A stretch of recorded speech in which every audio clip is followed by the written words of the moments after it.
Hay revistas y revistas. Hoy os traemos una revista con mayúsculas. Este ejemplar de la revista Pro Basketball Today de 1976 con Dave Cowens en portada. A la izquierda de Cowens podéis ver muchos de los temas que va a desarrollar la publicación. Como siempre, estas revistas se caracterizan, entre otras cosas, por sus magníficos anuncios. En primer lugar, tenéis un par de ellos para ir alicatado hasta el techo y posteriormente tenéis otro anuncio de un aparato de musculación que realmente tanto la foto como todo lo que comentan de cómo vas a conseguir con este artilugio muscularte es realmente maravilloso. El primer artículo es realmente informativo y nos lleva directamente a esa época para que la conozcamos mejor. Tenemos a unos Celtics vigentes campeones, pero que eran una olla a presión. La situación con Tom Hewson parecía, a pesar de ese título, absolutamente insostenible y todos los jugadores, tanto veteranos como noveles, se llevaban realmente mal con un Hewson que tenía un genio totalmente incontrolable y nunca mantenía ningún tipo de contacto, de conversación con sus jugadores. Leyendo entre líneas puede dar la sensación de que Hewson, entre otras cosas, transmitía inseguridad por la llegada de entrenadores más jóvenes y más preparados, mientras que Hewson carecía de experiencia previa como entrenador. Era simplemente un exjugador de los Celtics que directamente se había incorporado a las labores de entrenador poco después de su retirada y quizás esa fuese una de las razones, da la sensación, tras la lectura del texto, que pudiese llevar a ese carácter. Vemos esta foto que no tiene desperdicio de Don Nelson abandonando la cancha y también de la vestimenta de Hewson en uno de sus partidos. Tenemos múltiples ejemplos de ese mal genio de Hewson relatados tanto gráfica como fotográficamente.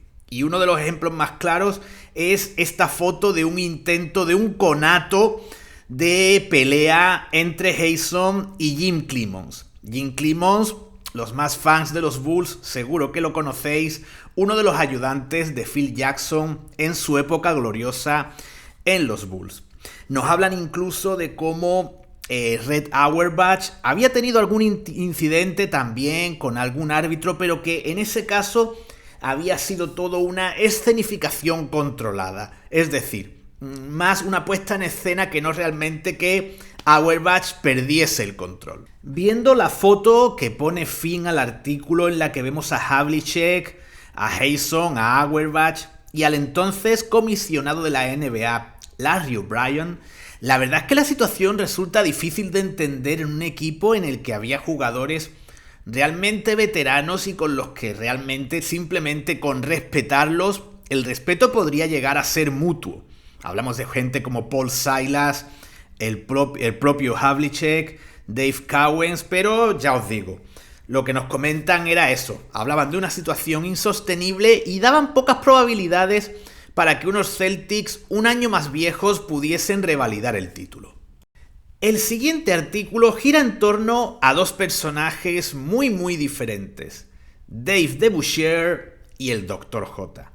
DeBusschere es el último comisionado de la ABA antes de que ésta se fusionase, fuese absorbida, mejor dicho, al menos algunas de sus franquicias, por la NBA. Da la sensación, pensando que DeBusschere también estuvo en medio de aquel draft famoso del 85, de que este hombre estaba metido en todos los fregados, recordando a alguna figura de la política actual. DeBusschere indica en este artículo que el Dr. J, Julius Erving, iba a ser un jugador imparable en la NBA. Y tenemos una foto ilustrando en la parte derecha que realmente es como un resumen de esos últimos años de la ABA. Podemos ver el All-Star de la ABA con el Dr. J intentando culminar una canasta frente a Bobby Jones.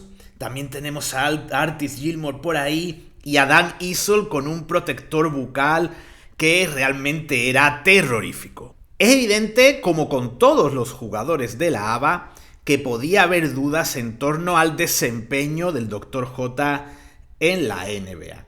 Pero de Boucher ponía el ejemplo de Rick Barry y de cómo un jugador mucho menos físico, por así decirlo, que el Dr. J fue capaz de pasar de una competición a otra y mantener sus números, ser exitoso y ganar el anillo de campeón de la NBA. De igual modo es importante mencionar que toda esta revista, todo el contexto del que nos habla, es de un Julius Erving aún perteneciendo a los New York Nets o posteriormente New Jersey Nets. Es decir, todavía no se había producido el traspaso a los Sixers. Eso es muy importante a la hora de leer esta revista y ver las expectativas que había en ese momento. Y de hecho, la parte final del artículo se centra en acciones legendarias que había protagonizado el Dr. J en la ABA, relatadas por algunos testigos de las mismas, incluido el propio de Boucher, que se había enfrentado al Dr. J en un All-Star ABA-NBA, y por supuesto se da a entender que el impacto a nivel mediático para una NBA de capa caída en los 70, entre otras cosas por la competencia con la ABA, iba a ser enorme. A continuación tenemos un informe detallado sobre los Cleveland Cavaliers y cómo habían pasado de ser prácticamente el farolillo rojo de la competición a convertirse en un equipo con aspiraciones y candidato a estar varios años en los playoffs. Una de las claves para ese desarrollo de los Cavaliers era la llegada de Nate Thurmond, que iba a servir como reemplazo para el pívot Jim Jones y el ala pívot Jim Brewer de los Cavaliers. De igual modo, la confianza en Bill Fitch también había sido importante de cara a que el proyecto consiguiese cierta estabilidad, aunque ya estamos en un momento en el que Fitch había incluso coqueteado, en este momento nos hablan de con los Lakers, pero finalmente iba a permanecer en los Cavaliers. Entre el resto de miembros destacables del equipo podemos destacar también a Bingo Smith, a Campy Russell y al antes mencionado Jim Clemons. Nuestro siguiente protagonista es George McGinnis, el prototipo de los ala pivots que vinieron en años después y que recibía ciertas críticas por parte de algunos compañeros. Críticas que vais a ver que eran realmente constructivas. Por ejemplo, el veterano Paul Silas indicaba que McGinnis debía adornarse menos y ser más contundente, y que eso le iba a ayudar a ser un jugador mucho mejor. Nos comentan muchos de los vicios adquiridos de McGinnis en la ABA. Hablamos de un jugador que tiraba desde posiciones que no eran apropiadas para él, y Silas decía que lo que tenía que hacer McGinnis con su poderío físico es culminar todas sus acciones cerca del aro. También se nos hace referencia a su fallido traspaso a los Knicks. Los Knicks incluso hacen una rueda de prensa anunciando el fichaje de McGinnis, pero ese fichaje es vetado por el comisionado Larry O'Brien porque ya McGinnis no era un jugador libre y sus derechos pertenecían a los Sixers. Igualmente se nos habla de quizás no demasiada disciplina en lo defensivo, otro hecho achacable a su etapa en la ABA. Resulta también llamativo ver que nos hablan de la figura del ala pivot, el concepto que había de esa figura en los 70 como un jugador generalmente complementario, es decir, no una pieza en torno a la cual se pudiese crear un equipo candidato al anillo. Proseguimos con un curioso artículo dedicado a las apuestas baloncestísticas. Tenemos información de cómo funcionaba todo este mundillo en los años 70 y de la importancia que tenían los handicaps, es decir, no se tenía en cuenta lo que eran las victorias y derrotas de los equipos, sino la cantidad de puntos por las que estas victorias y derrotas se conseguían. El experto al que consultan, Mort Olsham, sigue la misma filosofía que Tony Montana debía haber seguido. es decir, don't get high on your own supply. En este caso, Ocean indica que nunca había apostado, simplemente tenía una publicación dedicada a aconsejar sobre las mejores apuestas, pero por supuesto el hecho de que él o gente cercana a él en la publicación apostara iba a ser negativo para el negocio. Entre los consejos que dan, evidentemente el hacer apuestas conservadoras y también el no dejarse llevar por los sentimientos a la hora de apostar. Mi consejo, en base a un amigo de un amigo de un amigo que conozco que apostó en alguna ocasión y perdió dinero, es que nunca apostéis. Y para terminar, tenemos aquí este cuadro con los datos precisamente basados en estos handicaps de los que estamos hablando que habían tenido los equipos en la temporada 75-76. De cara a la siguiente temporada había muchas dudas por cómo iban a encajar los equipos de la ABA dentro de una ya muy difícil NBA. Daba la sensación, según comentaban, de que era uno de los deportes en los que era más arriesgado ganar y más difícil conseguir ganancias a largo plazo. Proseguimos con Kareem Abdul-Jabbar, que en esta etapa en Los Ángeles Lakers, tras dejar los Milwaukee Bucks, era más famoso por sus polémicas con los árbitros que por los resultados de los Lakers en la cancha. Resulta curioso que un Jabbar de 2,18 m, absoluto dominador en el juego interior de la competición, culpase a algunos árbitros y considerase que arbitraban y le pitaban faltas con un sesgo racista. Y esto resulta más llamativo aún si tenemos en cuenta, viendo los números de los que nos hablan, que probablemente Jabbar estaba en su cenit a nivel físico, teniendo sus mejores números a nivel anotador, reboteador y taponador. Por tanto, da más bien la sensación de que era una manera de mostrar su frustración al estar rodeado de un roster de una calidad realmente mediocre, sobre todo tras la marcha de Gail Goodrich. Además, Jabbar, a pesar de estar en un equipo con un rendimiento muy mejorable, había sido elegido MVP por delante de jugadores de equipos más competitivos como Bob McAdoo y Dave Cowens. Además, al igual que Jabbar, criticaba en ocasiones a esos árbitros supuestamente racistas. Otros rivales como John Giannelli de los Knicks criticaban también a los árbitros por, al parecer, consentirle más de la cuenta a Jabbar. El resto del artículo, tras esta impagable foto de Phil Jackson marcando a Jabbar, se centra ya más en otros aspectos del juego. Por ejemplo, en la estatura de Jabbar, algo realmente curioso y en torno a lo cual había habido multitud de especulaciones. Aquí dejaban clara cuál era exactamente la estatura de Jabbar. 7 pies, 1 pulgada y 7 octavos de pulgada. Coged calculadoras y decidid cuál era la estatura de Abdul-Jabbar. Y para terminar, centrándonos en el Jabbar jugador, el artículo indica que Jabbar era una evolución de los míticos Bill Russell y Will Chamberlain. Además, aportando cosas diferentes, cosas nuevas, y destacan, por ejemplo, la fuerza que tenía Jabbar en el tren inferior, que considera muy superior a la de otros hombres anteriores de su estatura. El siguiente artículo ha motivado mi documental de esta semana. Ya sabéis que muchas veces necesito motivación para hacer todos nuestros contenidos y que a mí primeramente, antes que a nadie, me resulten interesantes. Y nada más ver este artículo dedicado a Donald Earl Watts, decidí que tenía que inmediatamente hablar sobre él. Además de ese look único y precursor de Cliff Robinson o el propio LeBron James, Watts tiene una historia interesantísima.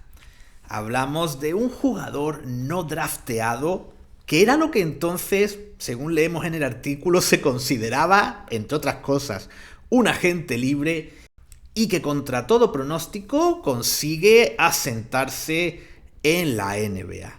Algo que anteriormente habían hecho muy pocos jugadores. Nos comentan, por ejemplo, el caso de John Grabowski, que ni siquiera había ido al instituto. Watts consigue en el campamento de verano, entre 36 candidatos, captar la atención de Bill Russell. Y evidentemente, captar la atención de alguien como Russell ya indicaba que eras alguien especial. Tan especial como para liderar la competición en robos de balón y asistencias, algo que nadie había hecho hasta entonces. Si queréis saber más sobre Watts, mañana tendréis un documental dedicado a su figura y a su trayectoria. Nuestro siguiente artículo, firmado por un hombre llamado Joe Gilmartin, quizás fuese una fusión de Gil y Martín, quién sabe, está dedicado a los Phoenix Suns. Unos Suns que contra todo pronóstico habían sido finalistas de la NBA frente a los Celtics. Varias habían sido las claves para este éxito. Entre ellas, la presencia del pívot rookie Alvan Adams, que aportaba una gran versatilidad en este puesto. Por supuesto también el fichaje precisamente desde Boston de Paul Westphal a cambio de Charlie Scott, un jugador que acaparaba mucha anotación del equipo pero no contribuía al juego colectivo del mismo. Por tanto, John McLeod apuesta por traer a Westphal y el éxito es absoluto. Tenemos también a veteranos relevantes como Dick Van Arsdale, Ricky Sobers como complemento de Westphal y a la pivots como Curtis Perry, padre de Byron Houston, del que ya hablamos hace tiempo en el canal, y Garfield Hurd, jugador al que vemos en la foto a toda página de la derecha. A continuación, y continuando con las expectativas de esa fusión ABA-NBA, vamos a hablar del rookie de la última temporada de la ABA, de David Thompson. Un Thompson que junto con el antes mencionado Dr. J iba a ser el encargado de convertir la NBA en una competición mucho más espectacular y atractiva. De hecho, ya aquí en la narración, en la descripción de una jugada de Thompson en la ABA en su temporada rookie, hacen un símil entre cómo recibe el balón Thompson para iniciar y culminar el ataque con cómo lo habría hecho el mismísimo O.J. Simpson. Por una cuestión de edad y de estatura, había más dudas en torno a Thompson que en torno al Dr. J. Por su juventud no estaba claro cómo iba a evolucionar y si realmente iba a ser un valor sólido en la NBA, y además su estatura no muy elevada y el hecho de que hubiese jugado sobre todo como alero también levantaba dudas en este caso sobre cuál iba a ser su posición final en la NBA, si la de alero, aprovechando su poderío físico, sobre todo en el salto, más que una fuerza física de la que carecía, o más bien la de escolta, que parecía que podría ser, sobre todo a largo plazo, la más apropiada.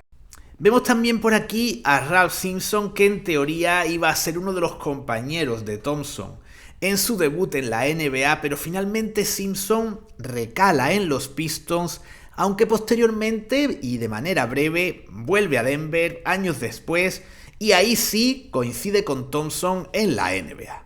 A la derecha podemos ver a Larry Brown acompañado de Doug Moe, que ya en esa siguiente temporada iba a ser entrenador principal, en este caso de otro nuevo equipo llegado de la ABA, como los Spurs. Y en relación a Brown, el artículo nos indica que ya desde la época de high school de Thompson había recomendado a su alma mater, a North Carolina, el fichaje de David Thompson. Finalmente, como sabéis, no recala en North Carolina, sino que lo hace en North Carolina State, cosechando un gran éxito y siendo campeón de la NCAA. Para terminar, tenemos por aquí una foto precisamente de Thompson emparejado con el Dr. J y en la derecha otra en la que vemos a Bobby Jones, otro de esos jugadores importantes de esos Nuggets que llegaban a esta competición con grandes aspiraciones. Pasamos a un clásico de todas estas revistas, la predicción de cuál iba a ser el rendimiento de las franquicias en la siguiente temporada. Comenzamos con el este y al hablar del este y hablar en general de todas las franquicias, se nos mencionaba a los Buffalo Braves como candidatos al título. No solo candidatos a liderar el este, sino un equipo con muchas posibilidades de ser campeón de la NBA. No en vano, Buffalo tenía un gran roster encabezado por Bob McAdoo y con un joven como Adrian Dantley y otros jugadores estelares como Randy Smith, Jim McMillian, John Shumate o Ernie Di Gregorio. Boston era situado en segundo lugar en las predicciones en el Atlántico, a pesar de haber sido campeones de la NBA, pero el mal ambiente mencionado con anterioridad y el ser un año más viejos daba a entender a los autores de esta publicación que el equipo iba a ir cuesta abajo. En cuanto a la clasificación que se estima para los Nets y para los Sixers, hay que tener en cuenta que aún no se había producido el traspaso del Dr. J y que por tanto, de haber sido así, probablemente Filadelfia habría sido puesta en un puesto muy superior y probablemente los Nets habrían sido candidatos al farolillo rojo del Atlántico junto con unos Knicks que atravesaban malos momentos y en el cual había muchos veteranos que ya no estaban en sus mejores días y la presencia de jugadores de relumbrón como Spencer Haywood no parecían suficientes para reflotar el equipo. En la división central, Washington partía como favorito con ese elenco de jugadores como Elvin Hayes, Wes Unseld, Dave Bean o Phil Chenier y sobre todo daban importancia a la marcha de Casey Jones y a la llegada de Dick Motta, que al parecer tenía un sistema de juego que encajaba más con esta franquicia. En cuanto a Cleveland, en base al artículo que vimos anteriormente, le daban un posible segundo puesto en esta clasificación. El siguiente clasificado, según el pronóstico de los expertos de la revista, es San Antonio. San Antonio es otro ejemplo de cómo la NBA se queda con las franquicias que estaban en mejores ciudades, en mejores mercados, y en el caso de San Antonio no tanto era un gran mercado como un equipo atractivo por la presencia de George Gervin. En cuanto a Atlanta, el pronóstico vemos que no era muy optimista, pero lo que no sabían los autores de este artículo era de el efecto Hubie Brown y cómo este hombre en poco tiempo iba a conseguir que Atlanta, con muy pocos mimbres, fuese al menos un equipo pujante y que optaba siempre a entrar en playoffs. Houston, por su parte, era en este momento un equipo que no tenía el horizonte claro. Había incluso interés en trasladar la franquicia a Toronto y aún no se había hecho oficial la llegada de Moses Malone. A continuación veremos cuál era, en el día de publicación de esta revista, el destino NBA de Malone. Y finalmente, el candidato a último puesto puede que en la central e incluso en todo el este eran unos New Orleans Jazz que no habían cosechado éxitos con la llegada de Pete Maravich y tampoco había mucho optimismo en torno a que consiguiesen grandes registros al firmar a un Gail Goodrich que parecía que simplemente quería un último contrato antes de su retirada. En cuanto al oeste, resulta curioso de inicio que nos ilustren el artículo sobre la conferencia oeste con una foto de la ABA de un Kentucky Denver en la que vemos a 4 jugadores que en la siguiente temporada iban a formar parte de la NBA. Artis Gilmore, Dan Issel, David Thompson y Will Jones. el mayor de los 4 hermanos Jones del que ya hablamos en el canal. Nada más pasar página, además de ver la foto de Bob Lanier, tenemos la explicación a la foto de los jugadores de Denver. Los Nuggets son situados como candidatos al primer puesto en la Midwest, una Midwest que en la temporada anterior había tenido a todos y cada uno de sus equipos por debajo del 50% de victorias. Tras Denver tenemos a unos Chicago Bulls, sí, en la Midwest, en los que reinaba el optimismo por la adquisición de Artis Gilmore. El tercer puesto, según este pronóstico, era para los Milwaukee Bucks, unos Bucks que andaban perdidos desde la marcha de Abdul-Jabbar, que no habían encontrado el repuesto que esperaban en Elmore Smith y que ahora iban a intentar lo mismo con Swen Nater. Básicamente el equipo se basaba en jugadores más pequeños como Bobby Dandridge o Brian Winters. En cuanto a Indiana, vemos en primer lugar que es el equipo de los que se habían incorporado de la ABA del que menos se habla en la revista. Da la sensación de que Indiana era una incorporación más basada en lo que era la ciudad de Indiana, el estado de Indiana, la afición que había ahí al baloncesto, que no un interés en lo que eran los jugadores de esa franquicia.